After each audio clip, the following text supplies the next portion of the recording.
Hello friends, പിന്നെ അടുത്ത ശിവൻ്റെ പാട്ടിൽ പറയണമെങ്കിൽ ശിവൻ്റെ കഴുത്തിൽ ഈ ആഭരണങ്ങളൊക്കെ ഈ മാല കണക്കൊക്കെ ഇതിട്ടായിരിക്കും, ഈ സർപ്പത്തിന് അണിഞ്ഞേക്കും കഴുത്തിൽ.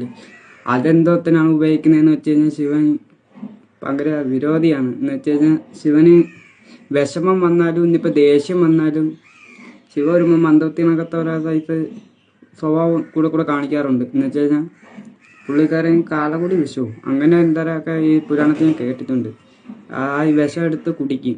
ഈ ഇപ്പോൾ ശിവ പാർവതിയായിട്ട് എന്തെങ്കിലും സീന സംസാരം എന്തെങ്കിലും ആയിക്കഴിഞ്ഞാൽ പോലും പുള്ളിക്കാരൻ ഇതാണക്ക് കടൽ വെള്ളം ഇതാണൊക്കെ എന്തെങ്കിലുമൊക്കെ എടുത്തങ്ങ് കുടിക്കും. അതിവിടെ കുഴലയിലൊക്കെ കയറി ഇരിക്കും. അപ്പോഴേക്ക് ഈ പാമ്പാണ് അത് കയറി ഇത് ഇറുക്കി ടൈറ്റ് ചെയ്യുന്നത്.